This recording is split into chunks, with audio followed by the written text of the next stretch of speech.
It's a Mailbag Monday, and I'm answering your questions about Wander Franco versus Bobby Witt, a Dodgers pitching prospect, a Mets outfield prospect, some deep sleepers in the Yankees system, and some outfielders that the Braves have. Let's talk about it.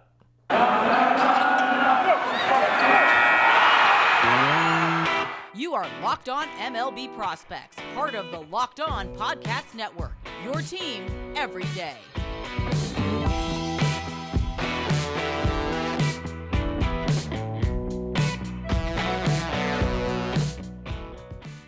Yes, welcome on into Locked On MLB Prospects, your home for all things minor league baseball. I'm your host, Lindsey Crosby, baseball writer for Sports Illustrated. Thank you for making us your first listen every single day. And as I mentioned in the open, Mailbag Monday. We do this every other week. At least we answer all of your questions. If you have questions for the show, I'm on Twitter at Crosby Baseball. The show's on Twitter at Locked On Farm. You can even email us, LockedOnMLBProspects@gmail.com. The first question comes from AJ in the Discord, and he says, Wander Franco versus Bobby Witt Jr. Which one is better? And, oh boy, let me tell you, I got no idea how to answer this question, AJ. Okay, so, and I guess you have to decide this from the who has the better career perspective, right? I mean, Wander Franco is a guy that was considered one of the best prospects in baseball. Not just of that year, obviously, but of all time. Bobby Witt is a guy who should be number one overall, in my opinion, is a true five-tool player, a franchise cornerstone, one of the next era of big mega stars in baseball. And so when you talk about these guys, you really have to figure out which one's better, you have to define better. So who has the better career, which one's better, has more of an impact, has better stats. You get into that whole debate, you kind of like you have with the Hall of Fame. How do you define which guy's which? I think that Bobby Witt Jr. is definitely going to stick at shortstop. He is going to be the shortstop for the Royals. I think there's a chance Wander Franco ends up moving off of short, not because he can't play it. He can play it. I just think the Rays will have a prospect with such good defense that Wander Franco is going to probably end up moving to third base to accommodate that guy. So does that mean that Bobby Witt's a better defender than Wander Franco? I don't think you can say that. I just think it's something where Bobby Witt will end up playing the more premium position. Wander Franco has an 80 grade hit tool. I mean, he has one of the highest graded hit tools I've ever seen. And he's considered to be, they're talking about he's more likely to win a batting title than not. The odds are right now. I believe when he came up, he didn't even one time bat below fourth in the lineup the entire time he was in Tampa. Maybe he batted fifth once or twice, but he was number 2, number 3 hitter from the day he came up. Bobby Witt is a very good hitter. I don't think his tool grades out to 80. I think his tool grades out to 65 or so. So right there, that's okay, Wander Franco's a better hitter than Bobby Witt. Power, I think that's where Bobby Witt can probably separate himself. Because if you look at stats over their careers, I think Wander Franco is going to have better stats because based on past performance, don't get mad at me, Royals fans, based on past performance, the Rays look like they will be more successful than the Royals in the next few years. Again, don't get mad at me, Royals fans. Based off of past performance, I think that's more likely. So Wander Franco is going to have better stats because he's going to play for better teams. So does that make him better? I can't say it does. It just gives him better stats because it's different opportunities. I do think the factor that can help make this decision, if you're trying to figure out which of these guys will be better, is I think it comes down to Bobby Witt's power. If Bobby Witt's a guy who goes out there and hits 25, 30 home runs in a season, 28, 30 home runs in a season, that's good. Dansby Swanson did that. If Wander Franco's the kind of guy that goes out there and hits 35 or 40 home runs in a season, I think that's a differentiator. That's somebody who is rare.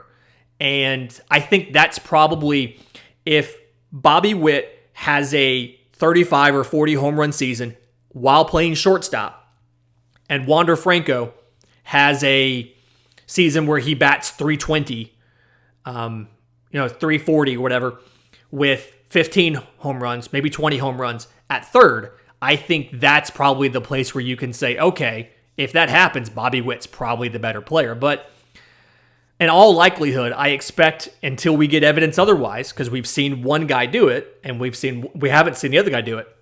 I think right now you have to say Wander Franco is the better player because you've seen him do it at a high level. You haven't seen Bobby Witt be successful like that at the MLB level. Do I think he will? I absolutely think he will. I don't think there's any question. You just haven't seen it yet. So that's kind of what we have to look at there. Either way, good problem to have, either guy. I'd be happy either way. I'd take either one 7 days a week and Sunday after church. Another question from AJ was Dodgers pitching prospect Maddux Bruns. It's too early to kind of know how he's going to pan out, but like, what's my opinion and my thoughts about him? And he's a guy, it is kind of early. When you look at him, he's one of those prep guys in the 2021 draft class. So obviously way too early. He's only had four? I think he had 4 games in the complex league last year. So at age 19, absolute flamethrower. I mean, the kid can, his fastball sits 94 easy. He can run it up to 97, 98. Has deception to it. It's a plus pitch. Slider, low 80s, 82, 84. Hard movement. It's got late bite to it. It's a plus pitch. The curveball, one of those big-bodied curveballs. You know, you kind of picture like that big, not a comp, but that big like Clayton Kershaw curveball, that big curveball. It can be plus as well. The changeup is average, but he can feel it. He can control it really well. The issue with Maddux Bruns, and you saw this the end of his high school senior year as well, is his control. He has well below average control, and he kind of struggles to stay around the strike zone. And so whether you get a number 3, number 4 pitcher out of him or not is all going to come down to, can the Dodgers help him with his timing and his delivery, mechanical consistency, and all of that, so that he can throw strikes on a regular basis. Because it's not natural to him throwing strikes in the location. He's got gas. He can blow it past you. He can catch you sitting one and throw the other. But can he put it where he wants to? Not necessarily. He just beats you with his stuff. He needs to be able to. That's fine in high school. That's fine in the minor leagues. When you get to MLB, when you get to be a Los Angeles Dodger, if you want to be successful, you have to be able to put your stuff in a specific place against a specific guy. So still some work to be done. I absolutely feel like if there's an organization that could do it, I would feel good about the Dodgers doing it. I'd feel good about the Rays doing it. So I think he went to a good system. He went to a good place. He'll start off at low A this year. And what I'm going to be looking for him early in the season is I'm going to be looking for him low walks. I think in his 4 games, he had like a walk through 9 of like 12. Now, granted, 4 games, extremely small sample size, but when he gets to low A, I'm going to be looking for, was he throwing strikes? Was he keeping his walks down? If he was, then it looks like, hey, he can pan out as a number 3 mid-rotation kind of guy for a team like the Dodgers. And in just a minute, I do want to talk about some of the other big money systems, a guy in the Met system and some Yankees. But first, today's episode is brought to you by our friends at BetOnline. It is that time of the year. As of last night, they have announced the tournament brackets, and the matchups start, I think, this Thursday or Friday. So, from the odds, contests, player props, all that kind of stuff, BetOnline.net is your number 1 source for all your sports betting needs and info. And it remains the best spot for all your sports scores, your news this season. It's obviously not just basketball. BetOnline is your continued source for all your sporting wagering information needs. Live betting, Vegas casino games, hockey, basketball, professional, baseball stuff's out there now. I can finally do this ad read and have baseball stuff out there for it. So head to the website today or use your mobile device to learn more about the trends in action, because BetOnline is where the game starts. Our next question is from our friend Jeremy, asking about the Mets. In this case, Mets prospect Alex Ramirez. And okay, so Ramirez to me, I feel like is a guy who is destined to probably be your right fielder. He's going to hold the everyday job, challenge for the occasional all-star game, but he's going to be an above average everyday right fielder for you. So reminder on who he is, 2019 international free agent out of the Dominican, and another one of those guys that just lost their debut year to the pandemic. Usually you sign in 2019, you finish out 2019 in the Dominican at the academy, you come up for the next year to go to rookie ball. Well, pandemic, no 2020. So debuted in 2021, spring training, extended spring training. Looked so good, they sent him to low A on June 1st, St. Lucie. So after June 1st, 76 games, batted 258, 326, 384, 5 home runs, 16 stolen bases. And the thing about Ramirez is, so he chases too much. And what young player doesn't chase too much? So that's, obviously something you have to work on, but he's got good pitch recognition. He's got good athleticism. And the thing about his swing is it's a little busy. He's got a lot of stuff going on, big exaggerated movements to the ball. What he needs to do, and I think he'll get a lot of this year, but what he needs to do is he needs to shorten the amount of time it takes him to get to the zone. And then once he's in the zone, lengthen the amount of time he's there. So just just subtract some things out of his swing. The good thing is he can make contact in the zone. He can hit the ball hard. He can narrow his zone with 2 strikes and kind of protect and do all that kind of stuff you want to see. So he's got a good feel for hitting. He just chases too much, which, again, a lot of young players do it. Defensively, I think he's an average runner. He's got a plus arm. And so that's kind of why I think he's destined for right field. He does need some refinement with his reactions and routes. And putting him in right field can simplify that a little bit for him. You don't have a ton of two-way goes like you do in center when you're in right. And so definitely a guy, some refinement there, but nothing's glaringly bad. He projects to be above average and all, so above average defense, plus arm, a guy that I feel like can unlock some power. And you have to remember, again, he's 19 this year. So 6'3", 170, he's got a frame that project out, can add a little bit of stuff to it. You put all those together, I definitely think he's a guy that can hold down your right field job for a while. Obviously, give him some time. It's going to take him a while to get up there. Don't count him helping you in 22 or 23. But from what I can see, I like how he looks. The next question is from Tom via email, lockedonmlbprospects@gmail.com. And he actually wanted to know about some sleepers in the Yankees system. And so I've got 3 guys that I want to talk to you about as far as sleepers in the Yankees system. So the first one, right-hand pitcher Juan Corella, 2018 IFA. So played in the Dominican Summer League, lost 2020, obviously. 21 was in rookie league and then low A.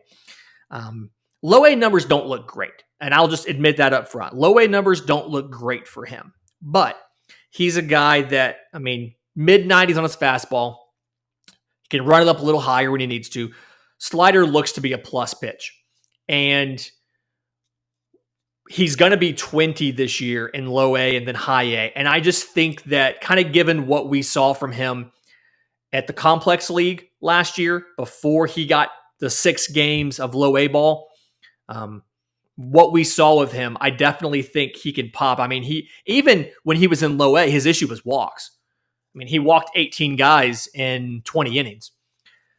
Now, struck out 22. So, strikeout per inning plus, you want to see that. I just feel like he's a guy that missed time. And what I've seen of him, and I haven't seen a ton because it's hard to get some of these guys, but what I've seen, the fastball looks good. The slider looks like it's a plus pitch. I feel like he has a chance to pop and become a top 20 guy in the system if everything breaks right for him in 22. Another guy, outfielder Anthony Garcia.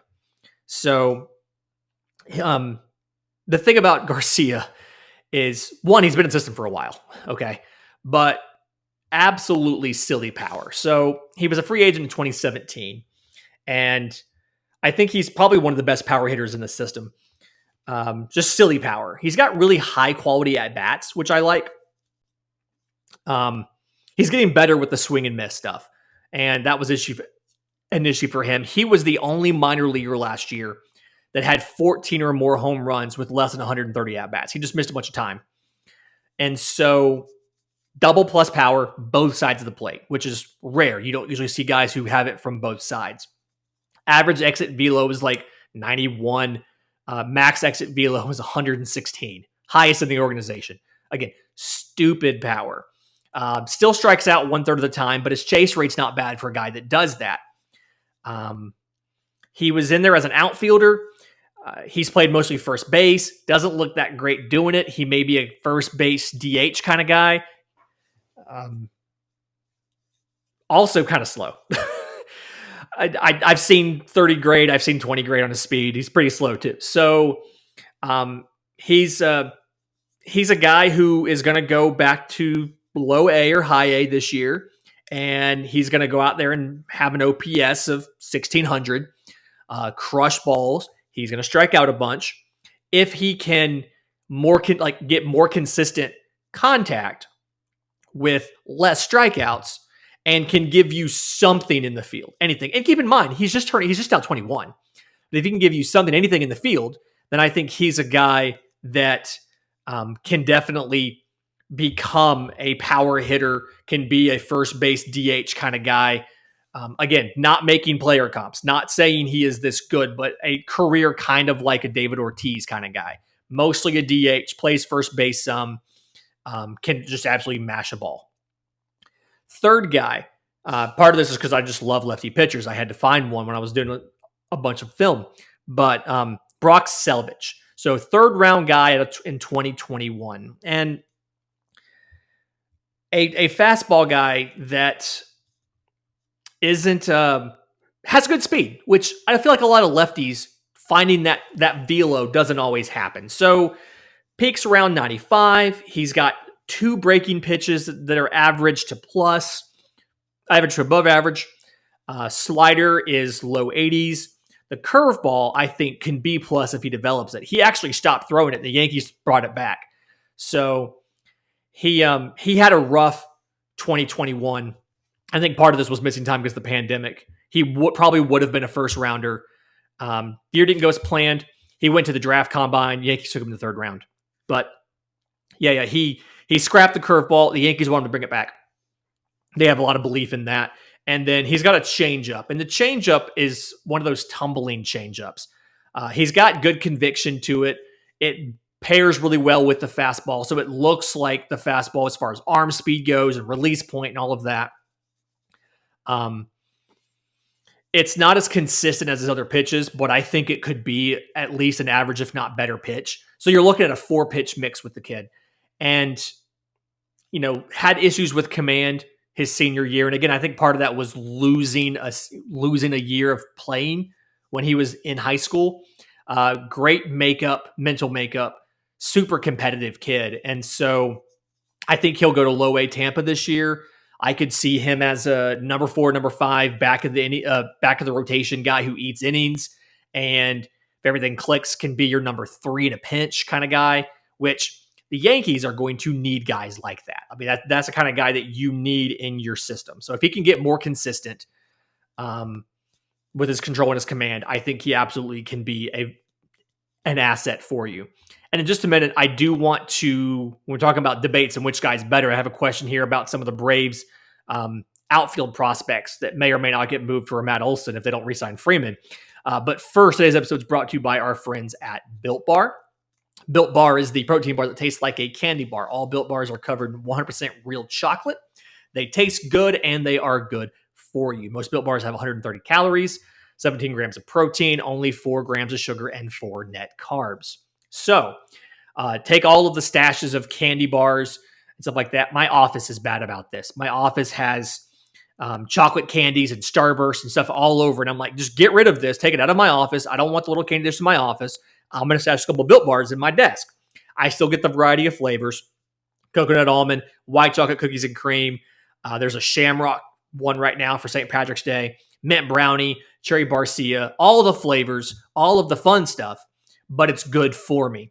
So if you want if you want more information about it, you want to go check out all the flavors and everything, go to built.com. While you're there, use promo code LOCKED15 for 15% off your order. That's promo code LOCKED15 at built.com. So the last question comes through email from Katie. Again, you have questions, lockedonmlbprospects@gmail.com, or you can tweet at the show, at LockedOnFarm, or at me. I'm at Crosby Baseball. But her question is, which Braves outfield prospect is better, Cristian Pache or Drew Waters? And again, comes back to the Bobby Witt versus Wander Franco thing. How do you define better? So if you look at the skills that they have defensively, Cristian Pache is the better player. And I say he's the better player. Drew Waters has good defense. Cristian Pache, the words, like when he was in AA and AAA, the words Andrew Jones were the comparisons you were getting for Cristian Pache. Like that kind of center field defense, like generational defense. So Drew Waters was considered like gold glove caliber defense. Cristian Pache was considered should be in the Hall of Fame, Andrew Jones level of defense. So defensively, it's that. Trade value, I think Waters is more valuable, and it's because Pache struggled so much when he came up in 2021 offensively. And then even in AAA, I mean, only batted .265 with an OPS of 744. And like just struggled. I mean, he's the fastest base runner in the system. He's one of the best athletes in the system, but he just struggles to make contact. He's got a pull-heavy approach, a lot of strikeouts. I mean, almost 30% on his minor league career. He's tried, he has timing issues at the plate. He can't figure out if he wants to sit fastball, sit breaking stuff. He's tried different grips, different hand sets, all that kind of stuff. Just can't seem to make it work. And so if he doesn't step forward offensively, he's not going to be anything more than a bottom of the lineup defensive specialist versus like the all-star prospect he looked like he could be, you know? Whereas Drew Waters is a guy that has also struggled, batted 240 in AAA last year. So, OPS of 710, but at the very least showed a little more power production and shows the potential to develop more power production. And so if you're looking at trading for one of these guys, you can have the guy who you're hoping can get to below average offensively, doesn't have a ton of power, but has amazing defense in Pache, or the guy who has amazing defense and Waters is hoping to get to average as a hitter, but has average to potentially plus power and just has to figure it out. You're going to take Waters. If you have to pick one of those two guys, you're going to pick Drew Waters. Now, they're both young. Drew Waters will be 23 this year. Pache will be, I think he'll be 23 this year. Well, yeah, they'll both be 23 this year. Plenty of time.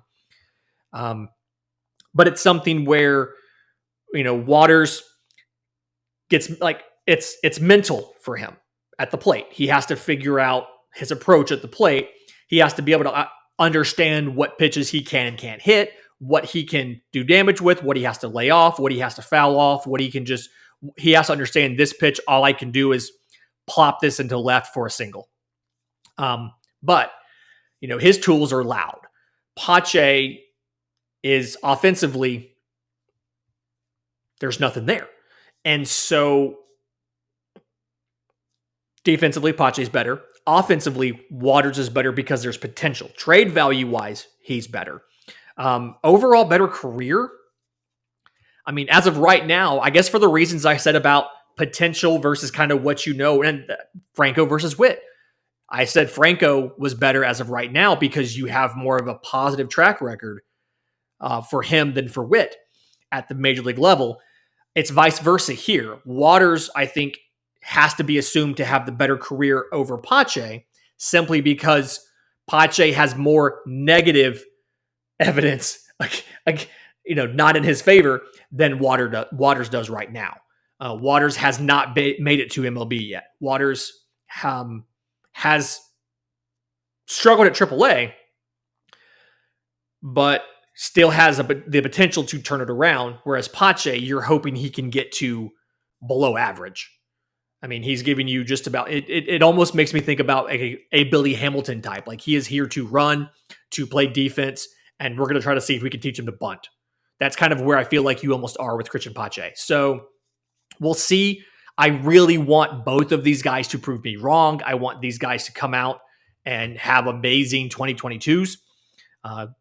Atlanta's trying to figure out the outfield situation right now. They're questioning who's going to play center field for them right now. So I absolutely think, they need these guys to pan out. But as of right now, if you're looking at who's better, I guess it's Waters, but I'm holding my nose both ways. If you have questions for a mailbag, you can reach out to us. I'm on Twitter at Crosby Baseball. The show's on Twitter at Locked On Farm. The email is lockedonmlbprospects@gmail.com. We do these at least every other week.